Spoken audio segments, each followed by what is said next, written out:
जब 14 घंटे तो यहाँ जमकर आप एक 14 घंटे नहीं बैठ सकते। हम तो पागल है यहाँ पीछे। देखो मेरे कहने के बाद भी तो देख जा भाई, हम बैठे ना कि आप मुझे बहुत गंभीर शब्दों में इस बात को कह रहा हूँ। बैठ जाओ हम RSS और तमाम चीजों में बातें करते हैं, लेकिन हम अपनी कमियों को नहीं पहुँचते। क्या अगर आपकी जगह RSS के लोग किसी बात के लिए आंदोलन कर रहे होते तो भेड़ बकरी की तरह खड़े होते क्या?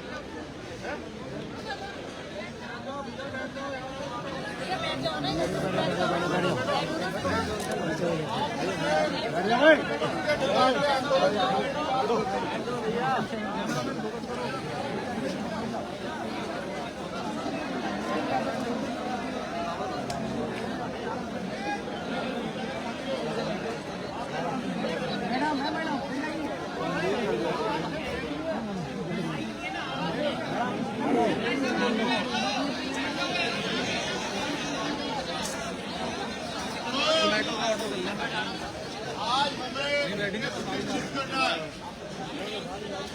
कि कल करें तो आज कर, आज करें तो अब, और पलने विलने हो जाएगी। फिर करोगे तो जो कुछ होगा आज ही होगा।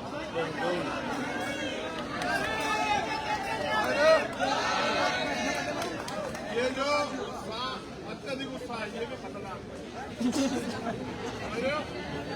इसलिए आपसे आग्रह कर रहा हूँ, पहले उसके संघर्ष को देखो, फिर अपने आप को महसूस करो। जब आपने उसको रोते हुए देखा कि जब वो रो रही थी, आपके मन में क्या महसूस हो रहा था, फिर महसूस करो। आप ये भी महसूस करो, सविता रॉय यहाँ क्यों? ये सविता रॉय को भी समझना पड़ेगा आप लोगों को। सविता रॉय नहीं है। सविता रॉय के पीछे कौन सी ताकत है जो पुलिस उसको अरेस्ट नहीं कर पा रही है? कह रहे हैं कि भाई 60 दिन में चार्जशीट दाखिल होती है, चार्जशीट के बाद जो है गिरफ्तारी होती है, या चार्जशीट के आधार पर गिरफ्तारी होती है। आप ये महसूस करो, 1 साल हो गया अपने आपको। इसका मतलब कानून से भी बड़ी ताकत है सविता रॉय के पीछे। और आप ये भी समझो, ये भी एक तरीका है कि जिन सरकार का जिन लोगों पे भरोसा है कि इनके जरिए हम अन्याय कराने से हमारे इंसान उनको बार बार उनको वो करते रहते हैं, बढ़ाते रहते हैं। उनका एकमात्र कारण ये है कि सविता रॉय को जानने के लिए इनकी हिस्ट्री को पढ़ना जरूरी है कि सविता रॉय ने अब से पहले क्या किया। जहाँ तक मुझे जानकारी है, सविता रॉय जहाँ रही उन्होंने इसी तरह से schedule caste, schedule tribe, backward, Muslim, अन्य धार्मिक क्लब से उनके जैन, बौद्ध, सिख, ईसाई, उनमें जो भी आवाज उठाने वाला टीचर हुआ उसको निपटाने का काम किया। ये इनका पहला मामला नहीं है। कभी आप सोचते हो कि पहला ऋतु इनका शिकार हुई, ऋतु तो बोल पड़ी। बहुत सारे लोग इनके शिकार हुए और शिकार होकर चुपचाप पढ़ लिख के मेहनत मजदूरी करने के लिए चले गए। इसलिए मैं आपसे कह रहा हूँ, एक और चीज बहुत जिम्मेदारी की, जैसे आपने कहा कि इन्होंने ऋतु के प्रोटेस्ट पर डाका डाला, वहां से लूट करी, चोरी की। ये आप जो बार बार कहते हैं ना, मैं इस बात को स्पष्ट करता हूं, भगवा जो है वो इनका अपना रंग नहीं है। भगवा बुद्ध का रंग है, सीवर का रंग है भगवा। ये नकली लोग हैं, इनका अपना हिस्टोरिकल कुछ नहीं है। दूसरा, इनका एक ही वो है, इन्होंने हमसे चुराया जो कुछ चुराया। ठीक है, जैसे डकैती हमारी हिस्ट्री में कर रखी है। आप लोग चीजों को समझो, आप उन्हीं के हिसाब से बोलते जो बोल चाहते क्या बोले। ये हमारा रंग है, सेफ्रून जो है ये चीवर का रंग है। जितने हमारे बुद्ध हुए वो सब लोग इसको पहनते थे। आप समझो लड़ाई क्या है इस देश में, व्यवस्थाओं की लड़ाई, सभ्यताओं की लड़ाई। और ये लड़ाई धर्म की नहीं है। हमें कोई मतलब फर्क नहीं पड़ता है, हमें कोई फर्क नहीं पड़ता कि आप अपने धर्म को किस आजादी से मनाते हो। आपको पूरा अधिकार है, आप अपने धर्म को जो मनाए करो, जिस तरह से करो, आपके हाथ में जितनी ताकत उस ताकत करो, जितने साधन लगा के करना है करो। लेकिन इस देश में लड़ाई हिस्सेदारी की है। हम लोग यहाँ क्या धर्म की लड़ाई लड़ने के लिए आए? हम हिस्सेदारी की लड़ाई लेने आए कि वो 25,000 पोस्ट। भाई आप सुनो, अगर ग्राम में सरपंच से लेके और सांसद तक अगर कोई अपने पद से बर्खास्त हो जाता है किसी कारण, तो 6 महीने के अंदर चुनाव होते नहीं होते। लेकिन इंस्टीट्यूशन में जहां से भविष्य निर्माण हो रहा है, 25,000 बैकलॉग है। आप भर्ती में क्यों? क्योंकि आपका एकमात्र लक्ष्य ये है, जब आप इन 25,000 बैकलॉग को भरोगे तो बाबा साहब अम्बेडकर के संविधान में रिजर्वेशन का पैटर्न है, हिस्सेदारी का, प्रतिनिधित्व का, उसमें हमारे बच्चे भी जाएंगे, पिछड़े आदिवासियों के बच्चे भी जाएंगे। आप इस बात से डरते हो। आपका एकमात्र लक्ष्य ये है कि जिस तरह से ये आज 70 साल में संविधान के आने के बाद अपने पैरों पर खड़े हो गए, इनको कैसे कमजोर किया जाए, इतिहास गवाह है। और आप जान लो, किसी को मारना हो, तलवार चलाने की जरूरत नहीं है, उसका रोजगार छीन लो, उसकी कमर टूट जाएगी, वो इस लायक रहेगा ही नहीं। अगर आपके घरों में कनस्तर में आटा नहीं होता तो आप आ जाते क्या? जिनके कनस्तर में आटा नहीं, वो प्रोटेस्ट में आए हैं या अपने बच्चों का पेट पालने के लिए मजदूरी करने गए? आप समझो लड़ाई क्या है। वो आपको हैंड टू माउथ करना चाहते हैं, वो आपका रिसोर्स खत्म करना चाहते हैं, आपका व्यापार खत्म करना चाहते हैं। ये लड़ाई सिर्फ यहाँ नहीं, पूरे देश में चल रही है। वो अलग बात है कि संगठित नहीं है। इसलिए मैं आपसे अपील करूंगा मेरे भाइयों, डट जाओ। आप महसूस करो कि शहीद आजम भगत सिंह को महसूस करो। 58 दिन तक भूख हड़ताल, आप समझ सकते हो? ये होता है संकल्प लड़ने का। इतने दिन अन्याय और जुल्म की इंतहा, बर्फ पे लिटा के लाठियों से पीटा गया, जख्मों पे नमक लगाया गया, ये होता है कमिटमेंट। क्या आप महसूस करो कि हमारे अंदर वो कमिटमेंट है? कह के तो बिठाना पड़ रहा है कि बैठ जाओ। भेड़ बकरियां कहीं जीतती देखिए आपने? आप अपने अंदर आत्मबल तो पैदा करो, अपने अंदर त्याग समर्पण तो पैदा करो। मैं देख रहा हूँ बहुत उम्र के सीनियर लोग हैं, बेचारे बैठे हैं, लेकिन नौजवान इस बात को नहीं अपील कर रहे हैं। कहते हैं जीत और जवानी, कहाँ चल रही है जवानी? जवानी तो ऐसी हो रही है कि लट लेके बिठाना पड़ रहा है कि बैठ जाओ बैठ जाओ। ये जवानी है क्या? ये जवानी नहीं है। ये तो इससे युद्ध नहीं, ये जंग नहीं जीती जाएगी। मैं फिर दोहरा रहा हूँ, नेताजी सुभाष चंद्र बोस का वो नारा मेरे बार बार क्यों याद आ रहा है? क्योंकि हालात ऐसे थे कि तुम मुझे खून दो, मैं तुम्हें आजादी दूंगा। हालात ऐसे थे। आज संघर्ष के अलावा कोई रास्ता नहीं है। आज हम सब लोगों को मिलकर संघर्ष करना है, इनके षड्यंत्रों से बचते हुए, इनके झूठ से बचते हुए, इनके उपहार लालच से बचते हुए हमें संघर्ष के लिए कमर कसनी है। और ये संघर्ष एक दिन में खत्म नहीं होगा। 145 दिन में हम यहाँ तक तो आए कि वार्ता का रास्ता बना। अभी तो लड़ाई शुरू हुई है। 145 दिन आप महसूस करो, अभी लड़ाई का पहला चैप्टर चल रहा है। और आप जिस जोश में हैं, इस जोश को बना के उसको देखो, कुछ ही देर में आपके पक्ष में फैसले आ जाएंगे। हमने क्यों भेजा उन्हें? हम भी तो जा सकते थे, मैं और महमूद भाई खूब उनके साथ बहस करके आते, क्योंकि लड़ाई को वो लोग लीड कर रहे हैं। हम भी तो जमीन पे बैठे। जब तक आप यहाँ थे, अब पहले जब मैं उधर नहीं गया तो हम लोग यही जमीन पे बैठे थे ना।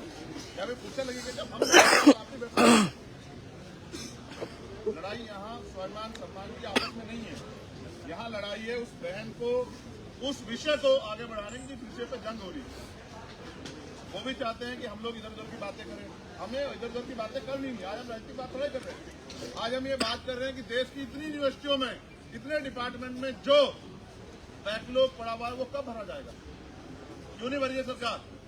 हर स्टेट में 4-5 लाख सरकारी नौकरियों का बैकलॉग क्यों नहीं भरी है सरकार? और लगातार नौकरियां खत्म कर रही है। क्यों कर रही है? अग्निवीर योजना लाके आर्मी में जो लोगों का विश्वास था, राष्ट्र के प्रति जो उनकी प्रतिज्ञा थी, संकल्प थे, उसको क्यों जीरो किया आपने?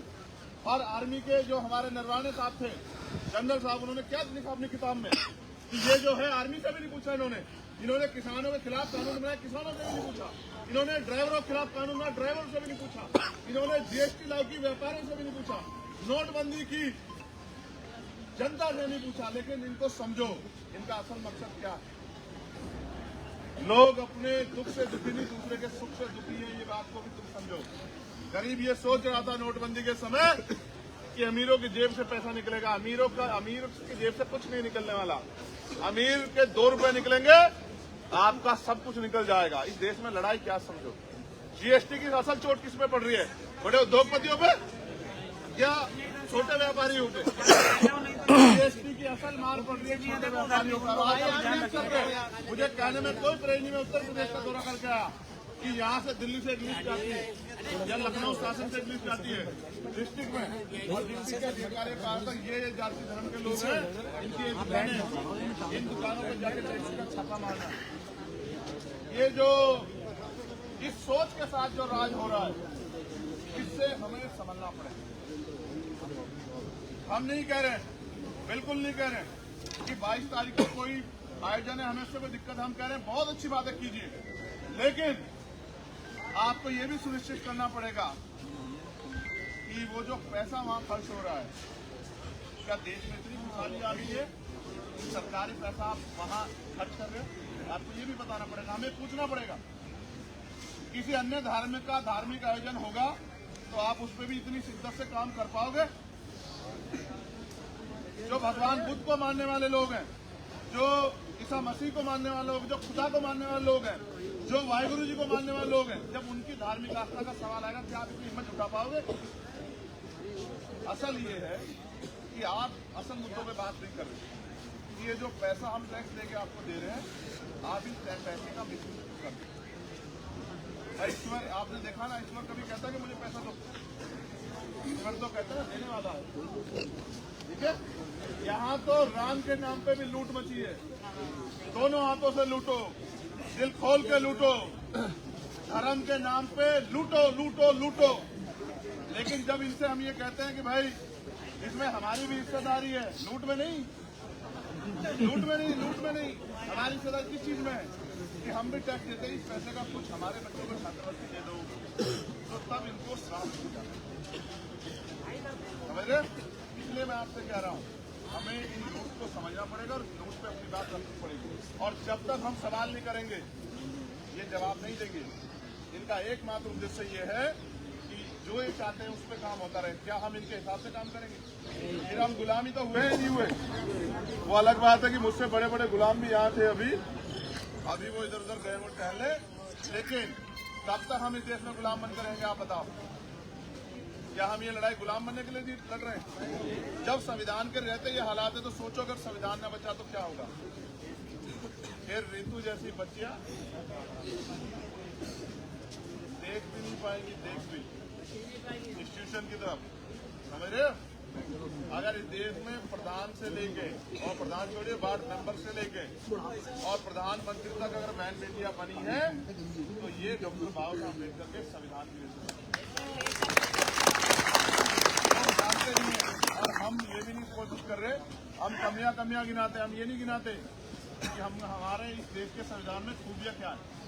तो मैं इसलिए आग्रह करूंगा, आप कुछ मत करो, अगले 2, 3, 4 घंटे जब तक बातचीत आगे ना बढ़े, आप खूंटा गाड़ के बैठ जाओ। क्या सर्दी हमें रुका सकती है? क्या ये तेज हवाएं हमें हमारा रास्ता रोक सकती है? जब हम घर से चल के यहाँ तक आए तो काहे को घबराना? ठीक है, जब वो 145 दिन में उसको नहीं तकलीफ हुई, वो तो रोज आ जाती है ना, आंदोलन उठाने के बाद भी आ जाती नहीं आ जाती है। और 11-12 बजे जब पुलिस के लोग ही कहते हैं चलो साहब गाड़ियों में बैठो, तभी जाती नहीं जाती है। यह कहती है कि भाई अब तो देखो हालात क्या हो गए, ना हम जेल से डरते, ना हम मुकदमों से डरते, ना ही हम किसी धमकी से डरते, तो हालात क्या है, करो मरो के हो गए। इसलिए फिर मैं आपसे कह रहा हूँ कि संघर्ष करो, संघर्ष रास्ता, और अगर नहीं करोगे संघर्ष तो भविष्य क्या है? अगर पहले जैसा भारत चाहते हो तो फिर मत करो, और अगर ऐसा भारत चाहते हो जैसा सपना बाबा साहब अम्बेडकर ने देखा तो फिर करो। इसीलिए हमने 22 तारीख को दिल्ली की टीम ने जंतर मंतर पे संविधान सभा बुलाई, क्योंकि 22 तारीख को 22 जनवरी 1947 को भारतीय संविधान की प्रस्तावना को, उसके लक्ष्य उद्देश्यों को स्वीकार किया गया था कि इस संविधान के लक्ष्य उद्देश्य क्या होंगे, जिनको अभी तक हम प्राप्त नहीं कर पाए हैं। और दूसरी तरफ ये आंधी चल गई है कि संविधान को हटाओ, संविधान को हटाओ, संविधान को हटाओ।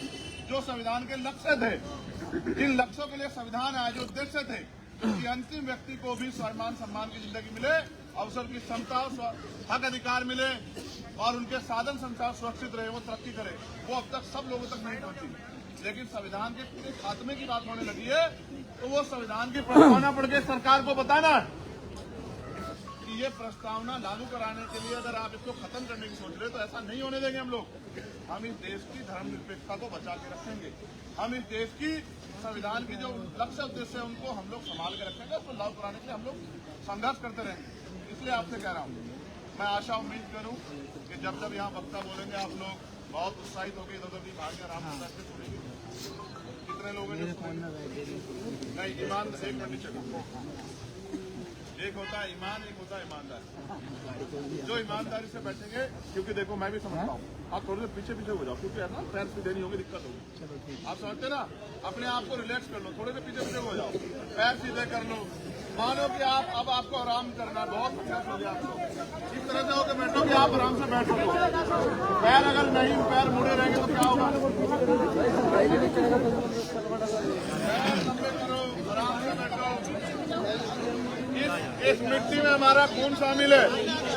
ये रोलर ने बनाई, रोलर पे प्रधानमंत्री नहीं बैठे होंगे। ये सड़क बनाने में हमारे लोगों का पसीना शामिल है ना। आराम से बैठो, ये एक नेचुरल एकता है। किसान, सवेरे, मजदूर, नौजवान की नेचुरल एकता है। आज हम के पास निकल जाओ, आज हमें संघर्ष का एक नया अध्याय लिखना कि किस तरह डॉक्टर बाबा साहब अम्बेडकर सर, छोटू राम, फूले, साहू को मानने वाले लोग कोई भी कीमत चुकाने के लिए तैयार है, लेकिन पीछे हटने के लिए तैयार नहीं है। वो किसी भी हद से गुजरने के लिए तैयार है। अगर उनको कुचला जाएगा, उन पर गोलियां चलेंगी, लाठियां चलेंगी, जेल जाना पड़ेगा, उसके लिए तैयार है, लेकिन पीछे हटने के लिए तैयार नहीं है। आपका यही एटीट्यूड, अगर आपने ये एटीट्यूड छोड़ दिया और आप समझौतावादी हो गए, जिसका मुझे बहुत तकलीफ है, मैंने इसको भी कहा ऋतु को कि मुझे इस लड़ाइयों से बहुत नफरत होगी अंदर से। इस समय दो, हिम्मत दो, साधन लगाओ, लड़ो, और जिसके लिए लड़ रहे हो वो समझौता करके चुपचाप निकल जाता है, तो हम तबाह बन जाते। इससे मुझे नफरत होगी, इसलिए कह रहा हूँ वो लड़ रही है, आप लोग भी हिम्मत बना के लड़ जाओ, और जितनी देर बैठ जाएंगे उतनी संख्या बढ़ती जाएगी। जानते हैं नहीं जानते? अभी तो बहुत लोग हैं जो काम से लौटेंगे, काम से लौट के आके फोन देखेंगे, अरे उन्हें पता लगेगा हम सब लोग यहाँ बैठे हैं, तो दौड़ के आएंगे, खाना भी लाएंगे, कंबल भी लाएंगे, सब कुछ लाएंगे। भाई ये लोग अगर मैं उस गेट पे नहीं बैठने दे रहे, 4 नंबर गेट किधर आगे, 4 नंबर गेट पे नहीं बैठने दे रहे, 4 नंबर गद्दे, ये तुम्हारे तन से कपड़े ना छीन लेंगे बच्चे। सुनो, अब तो तुम्हारे जहाँ तुम बैठते हो उसको शुद्ध करने के लिए पानी डाल रहे हैं, पहले तो पीने के लिए पानी नहीं देते थे। ये दिल्ली है, यहाँ पीने के लिए 1 गिलास पानी के लिए बहुत, समझ लो। ये तो बैरिकेडिंग के उधर भी हमारे लोग हैं, बैरिकेडिंग के इधर भी हमारे, इनसे तो हमारा कोई मतलब ही नहीं। देखो ये भी जान लो, पुलिस और जो हमारा अर्धसैनिक बल है, इनसे हमारी कोई लड़ाई नहीं। ये कर्मचारी लोग हैं, इनको भी नहीं पता कब ये प्राइवेट हो जाएंगे, कब ये निजी कंपनी भेज कर जाएंगे, कब इनको कहा जाएगा तुम्हारी भी नौकरी खत्म है, घर बैठो जाके। आज जो सरकार है उसमें सब संभव है। हमारे यूपी में क्या हुआ, 50 साल से ज्यादा वालों को जिनको निकालना था क्या निकाल दिया। कि आप देखो, हर आप जैसे ही एक काम करेंगे तो इन पे कुछ ना कुछ आरोप तो लगेगा। उसी को सीआर ने करके निकाल दिया। अब वो हमसे कहते हैं आगे कि हमारी नौकरी वापस दिला दो। एफसीआई के बहुत सारे लोग हैं, और मैं लिख के देता हूँ, क्या तो सरकार के हिसाब से काम करो, इलीगल काम करोगे तो हमारे जैसे लोग पकड़ लेंगे, और अगर नहीं करोगे तो सरकार के लोग निकाल देंगे, समझ रहे? तो मैं इनकी पे भी संवेदना रखता हूँ। मैं, मेरा बस चले, मैं इतना ताकतवर हूँ, तो मैं इनकी दिल्ली पुलिस की 8 घंटे की ड्यूटी मुझसे इनसे बहुत प्यारा मिला। 8 घंटे की ड्यूटी, हफ्ते में 1 छुट्टी, ठीक है। और क्योंकि ये ज्यादा काम करते हैं, ठंड में आप महसूस करो, वो एक्सीडेंट हो जाएगा, कोई ना आए, ये मरे हुए व्यक्ति के पास 24 घंटे खड़े रहेंगे, उसको लेके हॉस्पिटल जाएंगे, तमाम तरह की मुसीबतों का सामना करेंगे। मैं तो इनकी तनख्वाह भी दुगनी कर सकता हूँ अगर मेरा बंदा। आपसे कह रहा, इनसे कोई लड़ाई नहीं है, लेकिन ये मजबूर है, क्योंकि ये जिस इंस्टीट्यूशन का हिस्सा है, सरकार वाइज इतनी ताकतवर है कि इनसे मजबूरी में गलत काम कराते हैं। मैं तो इनसे आग्रह करूँगा, गलत काम का हिस्सा मत बनो। ये भी याद रखो कि जैसे बच्चे लोग बैठे हैं, आपने भी इनको पढ़ा लिखा, आप भी सोचते हो नौकरी लेता नहीं, अब तो लेटर एंट्री से नहीं बन गए। अब तो जरूरत ही खत्म होगी ना, IAS की, IPS की जरूरत, पर सिविल सर्विस की जरूरत खत्म होगी ना। ये हमारे नेताओं के रहते चले गए सर, समझ रहे हो? वो कहते हैं ना, दरख्तों के कटने का किस्सा ना होता अगर कुल्हाड़ी में लकड़ी का हिस्सा, अगर हमारे नेता गुलाम ना होते तो वो गुलामी में हमारा बहुत शुक्रिया। और मुझे लग रहा था कि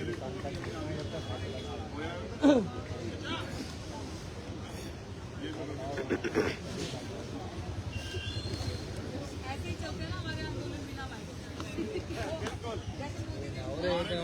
और यहाँ इकट्ठी मोदी जी शुक्ला देते हैं ना है तो उसकी तो वही है। ऐसे ही शुक्ला दिया, अब पूरा गुलामी का एहसास करवाया। अंदर तक भी तो लेके गए, वो लोग खुद ही बाहर आ गए। गेट पे ही खड़े हो गए यूनिवर्सिटी के अंदर भी जाने नहीं दिया क्योंकि पता था झूठ बोलना है। अंदर जाएंगे हो सकता है ये कुछ हल्ला वल्ला करे तो वहीं आगे वहाँ आए तो बोला कि अभी ना हम अपनी टेक्निकल टीम जो है ना वाइस चांसलर साहब ने कहा उनसे बात करेंगे, फिर लीगल ओपिनियन लेंगे, फिर आपको बताएंगे। तो उन्होंने थोड़ा वक्त मांगा है। तो हमने कहा कितना वक्त मांगा है तो कोई लिमिट बट और हमने कहा कि अच्छा तो फिर हम जाकर अपनी टीम को बताते हैं तो जो वो बोलते हैं लीगल एडवाइस लेके आपको बताते हैं। तो आगे से कहते हैं 3 स्टूडेंट कहते हैं नहीं मैं तो अभी जा रहा हूँ क्योंकि मुझे गुड़गांव जाना है, मैं तो लेट हो रहा हूँ बहुत दूर। और अगर तो ये बात होकर कोई जैसे जुमला उनको ये गलत फहमी है कि हम समझ गए जो उन्होंने कहा हम मान लेंगे। सब झूठ है, धोखा है। जब हम पहले गए तो बोला वाइस चांसलर साहब यहाँ नहीं है, वो बाहर है। और अभी 3 स्टूडेंट वेलफेयर में आके बोला नहीं वाइस चांसलर साहब से मैं खुद पर्सनली मिल के आ रहा हूँ। तो अब पर्सनली मीटिंग कैसे हो गई? जब हम गए तब भी नहीं हुई क्योंकि हमें इतना तो पूरा पता है। 2021 की बात है, वाइस चांसलर साहब की parliamentary committee for the welfare of SC/ST में मैंने पेशी करवाई। शायद किसी को नहीं पता होगा। पार्लियामेंट्री कमेटी में मैंने पेशी करवाई वाइस चांसलर की, डीन ऑफ कॉलेजेस की, रजिस्ट्रार की, प्रिंसिपल सविता रॉय की। जब मैंने पेशी करवाई तो वाइस चांसलर जिस गेट पे हाई टी होती है, हाई टी चाय पीने के लिए जा रहे थे रिफ्रेशमेंट खाने, तो मैं गेट पे वाइस चांसलर के साथ खड़ी होगी। आप यकीन नहीं मानोगे, मेरी जब बात का वाइस चांसलर एक जवाब नहीं दे पा रहा, वाइस चांसलर के हाथ काम करके मुझसे बात करने की। ये मैं आंखों देखा बता रही हूँ, सुन सकते हैं इनके कैमरा है। इसलिए नहीं कि उसके पास जवाब नहीं, उसके अंदर हिम्मत ही नहीं है हमसे बात करने की, उसके अंदर पोटेंशियल ही नहीं है, एबिलिटी ही नहीं है कि वो हमें फेस कर सके। तो उसको डर ये लगता है कि कोई टेक्निकल बात कर दी तो मैं फंस जाऊंगा क्योंकि इनकी नजरों में तो आते वैसे हम आरक्षण से हैं, लेकिन इनके कई गुना ज्यादा दिमाग से ऊपर है इनसे। क्योंकि हम जब इंटरव्यू देने जाते हैं ना, हमारा गॉडफादर नहीं होता इंटरव्यू में, वहाँ पे हमारे नाम के आगे टिक नहीं लगा होता यहाँ इसी कौन है। हम जब इंटरव्यू लेने जाते हैं तो हमारा एक्सपर्ट बैठा होता है ना, वो भी उन्हीं का होता है वहाँ पे, वो भी हमारे लिए नहीं लड़ता। तो इनका सिलेक्शन प्रोसेस ऐसा है कि तू भी आजा, हाँ जी शर्मा जी, वर्मा जी, वो व्हाटएवर एक्स्ट्रा। लेकिन हमारे लिए पूरी स्क्रीनिंग कमेटी बैठती है और फिर हमें NFS किया जाता है। तो मैं इसकी बात बता रही थी, पार्लियामेंट्री कमेटी में भी ये वाइस चांसलर मेरे से कटे। फिर मेरा एक इंटरव्यू था दिल्ली विश्वविद्यालय में, मैंने जिंदगी के 2 ही इंटरव्यू दिए। वो दिल्ली विश्वविद्यालय का जब साइकोलॉजी डिपार्टमेंट का इंटरव्यू था, सबके इंटरव्यू में वाइस चांसलर थे। 10-15 लोग बैठे थे इंटरव्यू कमेटी में। पिछले साल की बात बता रही हूँ। वाइस चांसलर मेरे टाइम पे उठ के चले गए, सबके इंटरव्यू में बैठे। उनके अंदर हिम्मत नहीं है हमें फेस करने की, हमारी बातों का जवाब देने की। और मैं आपको बता दूं क्यों डरते हैं, क्योंकि अगर इंटेलेक्चुअल डिबेट की बात आएगी तो 5 मिनट के अंदर गर्व करो इस बात पे कि आपके ये जो बच्चे हैं ना, ये जो यूनिवर्सिटी में ये जनरेशन पढ़ रही है SC/ST OBC की, 5 मिनट के अंदर हमसे अगर डिबेट करेंगे ये हिंदू मुसलमान पाकिस्तान धर्म पे आ जाएंगे। इनके अंदर नहीं पोटेंशियल हमारी बात का जवाब देने का, इनके अंदर एबिलिटी नहीं है।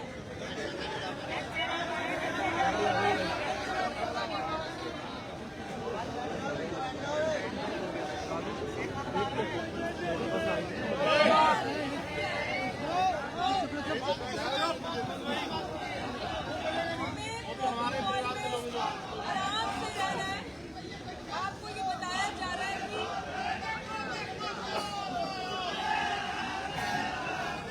आने दो।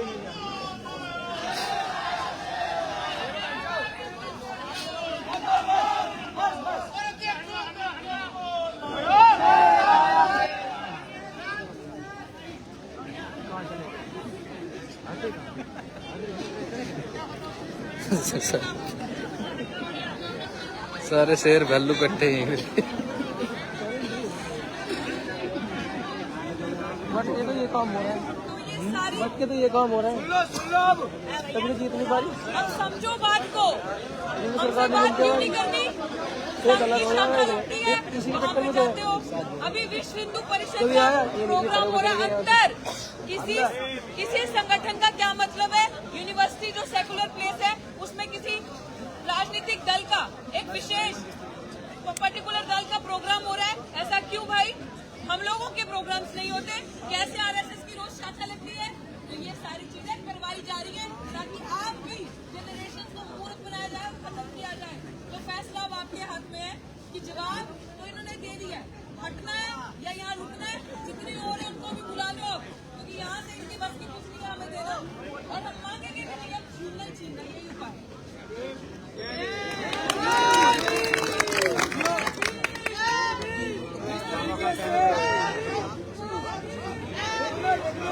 चलो क्या करूं? तुम हो गए? क्योंकि हमारे 2 माइक खराब हो गए, 4 माइक डकैती करके इन्होंने ले लिए। देखो यार खत्म बैठी हुए था मोदी में सारी तो कोई 3 2 बैठे थे, 4 एक बैठे नहीं है। तो उसको बोलो भैया बड़ा वाला बॉम्बू लाना, इन्हें सुनाई नहीं देता ऐसे हमारा। तो बॉम्बू और माइक प्लीज, अब रिश्तेदारों को फोन करके दरी वरी कंबल